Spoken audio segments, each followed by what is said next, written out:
El embarcarse en un viaje por mar, pese a los reveses que puedan representar la destreza de la tripulación, las medidas de seguridad o la calidad de la nave, como lógica de las cosas, debe reportar un número considerable de posibilidades de llegar a puerto en las condiciones previstas. Pero si se interponen intereses o fuerzas contrarias, la lógica es que las posibilidades de que ocurra el desastre se incrementen de manera alarmante.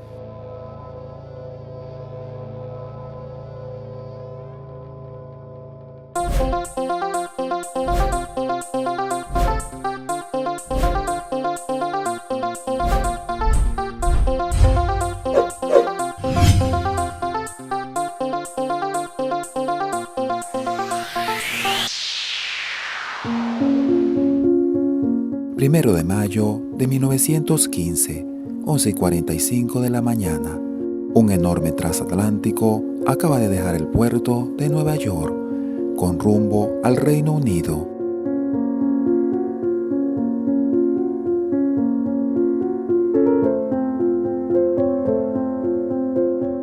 El Lusitania, que durante un tiempo ostentó junto a su gemelo, el RMS Mauritania, el título de ser el barco más grande y lujoso del mundo, no ha dejado de ser el emblema de la naviera británica Cunard Line.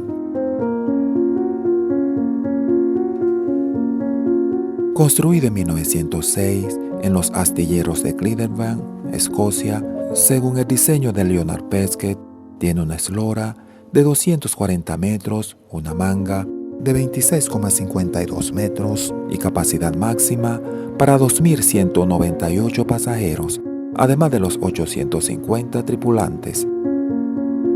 Su construcción obedeció principalmente a la competencia de la Cunard Line contra las navieras extranjeras por hacerse con la supremacía en el transporte de pasajeros. No obstante, en 1910, la Whitester Line, su principal competidora, votó el RMS Olympic y en 1911 el RMS Titanic, los cuales pasaron a ser los transatlánticos más grandes y lujosos del mundo.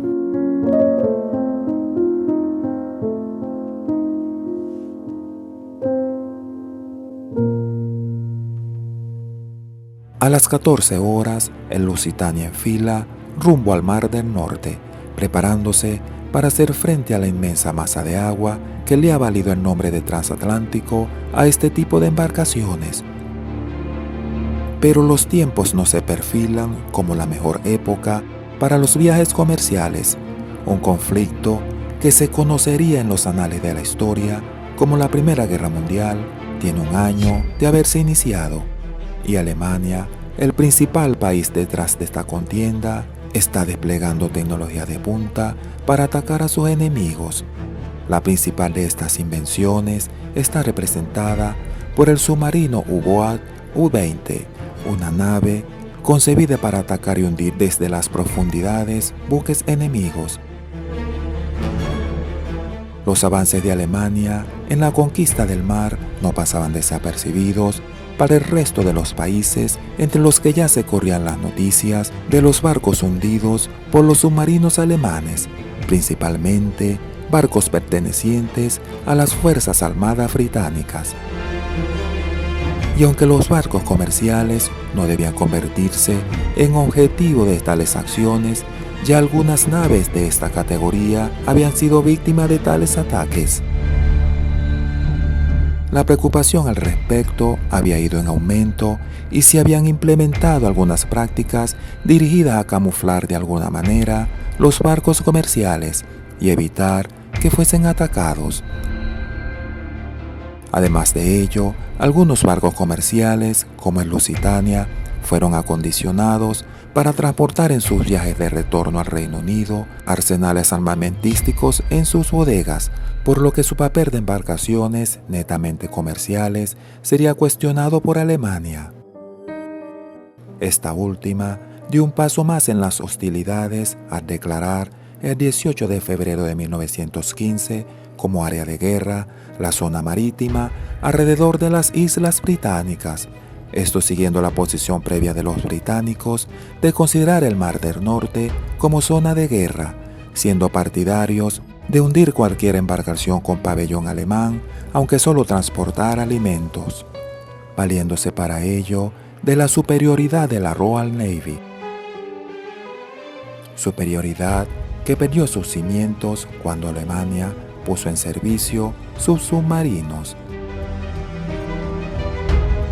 Incluso a escasos días de que el Lusitania zarpara, la propia embajada alemana en Estados Unidos publicó un comunicado en los periódicos en el que se alertaba a los pasajeros a evitar viajes en aguas no neutrales, puesto que existía estado de guerra entre Alemania e Inglaterra y que los pasajeros que se embarcasen en barcos de bandera británica lo harían a su propia cuenta y riesgo.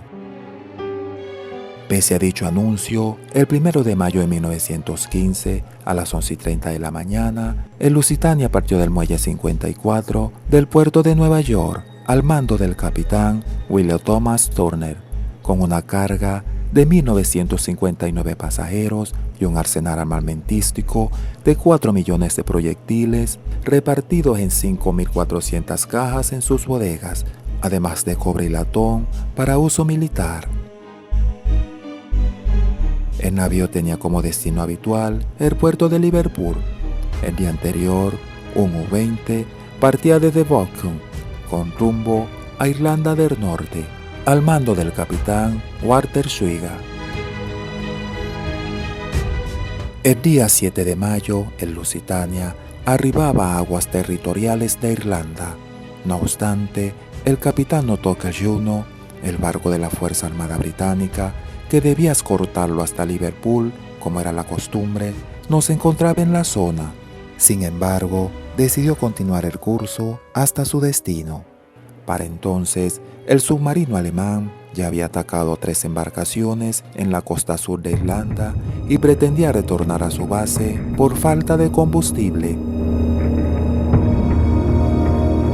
A las 7:50 de la mañana, el Lusitania recibe el primer aviso de parte del almirantazgo de Queenstown sobre la presencia de submarinos de acción en la costa meridional de Irlanda.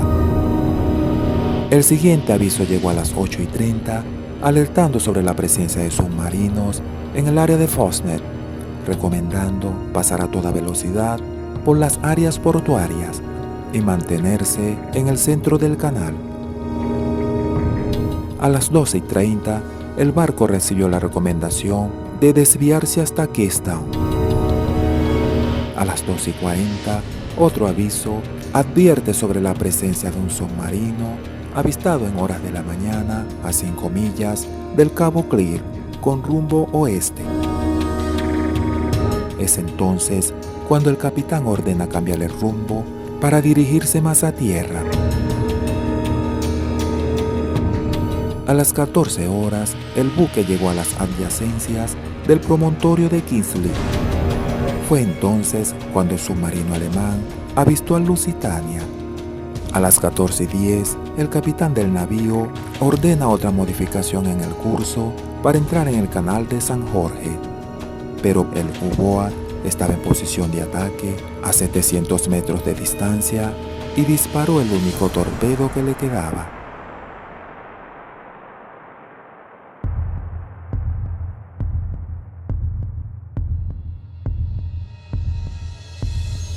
El Lusitania es alcanzado por el lado de estribor, detrás del ala del puente, estruendo que fue secundado por una segunda explosión de mayores proporciones que se atribuiría a una de las calderas, al carbón o a la presencia de pólvora.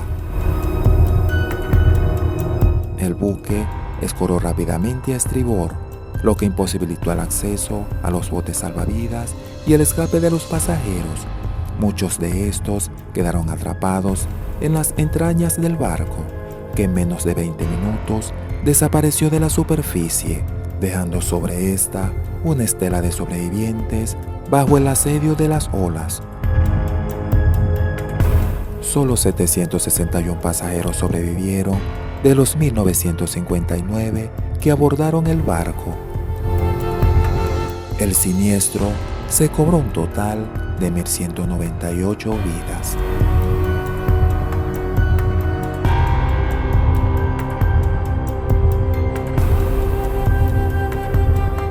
Entre los puntos que se debatieron entonces estuvo el hecho de que el barco se hundiera tan rápidamente cuando todos los transatlánticos disponían del mecanismo de los compartimientos estancos, por lo que la inundación no podría consumarse sino en la medida de que cada uno de estos compartimientos fuesen inundados por el agua, lo que dejaba un margen de tiempo para escapar de la nave. Pero en el caso de Lusitania, la razón se atribuyó al mayor peso del barco, representado por el arsenal de guerra que transportaba en sus bodegas. El hecho de que se perdiera un número considerable de vidas estadounidenses hizo que, aunado a otros acontecimientos, Estados Unidos entrara en la guerra. Pero desde entonces se sospechó que todo fue orquestado por los británicos al usar a Lusitania como carnada del enemigo para que Estados Unidos entrara en la guerra y les asegurara la victoria sobre Alemania. Tesis que fue respaldada por circunstancias como el hecho de que el barco de la Fuerza Armada Británica, que debía escoltar a Lusitania en su arribo a puerto, hubiese recibido la orden de volver a su base.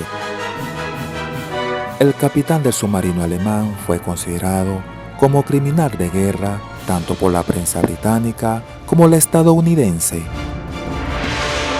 Los alemanes, para defenderse, argumentaron que en realidad el Lusitania era un barco de guerra, por cuanto transportaba armas bélicas para los ingleses.